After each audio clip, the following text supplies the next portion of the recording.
You know, Mr. Secretary, you and I are federal prosecutors on border states. We've known each other for a long time. When you took office, we were securing the border.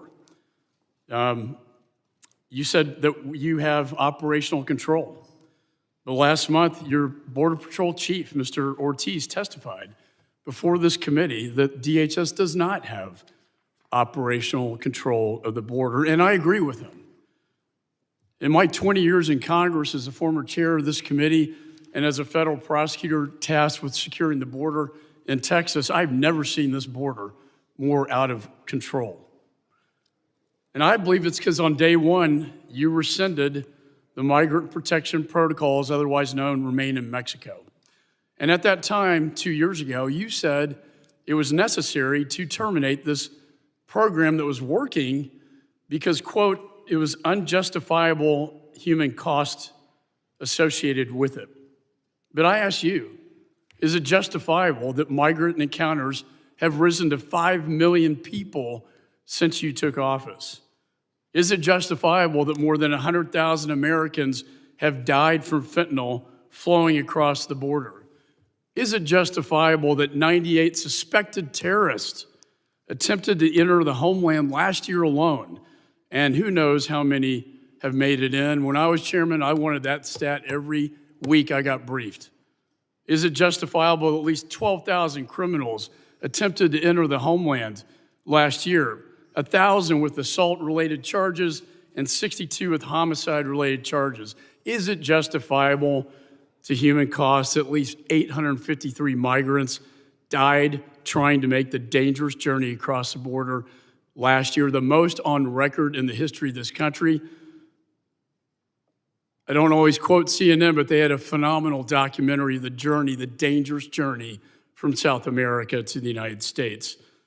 Is it justifiable that in my state, first responders found stacks of bodies, that's a quote, abandoned by human smugglers in a trailer who suffocated to death?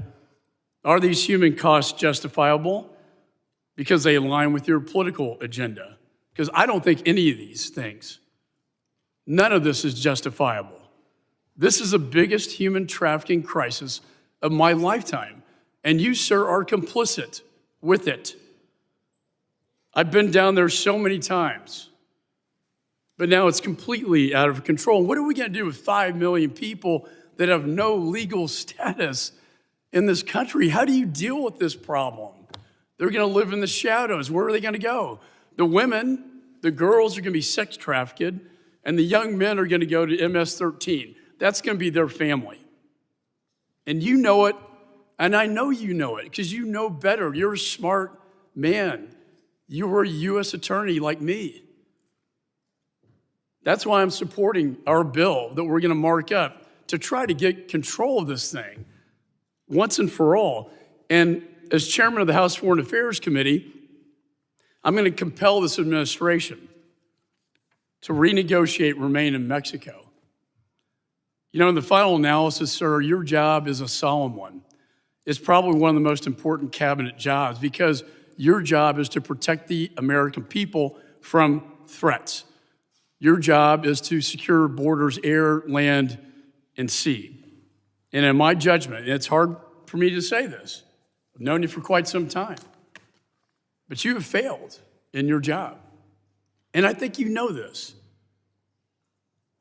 And I agree with our Border Patrol agents. This is one of the most, to me, most profound things that I saw in your tenure when you went down to the border and the Border Patrol agents turned their backs on you because, quote, you have turned your back on them. I think that speaks volumes about your tenure in office. For God's sakes, work with us to get this done. It is out of control, and it's at great human cost, and none of it's justifiable. And one rescission, one stroke of the pen, rescinding migrant protection protocol, Remain in Mexico, was a direct cause and effect. And your agents on the border tell me this. What caused this crisis, I ask? It's because the president rescinded Remain in Mexico because they couldn't get in the United States before that, and now they get in, and it's catch and release all over again, and now we have this crisis at the border.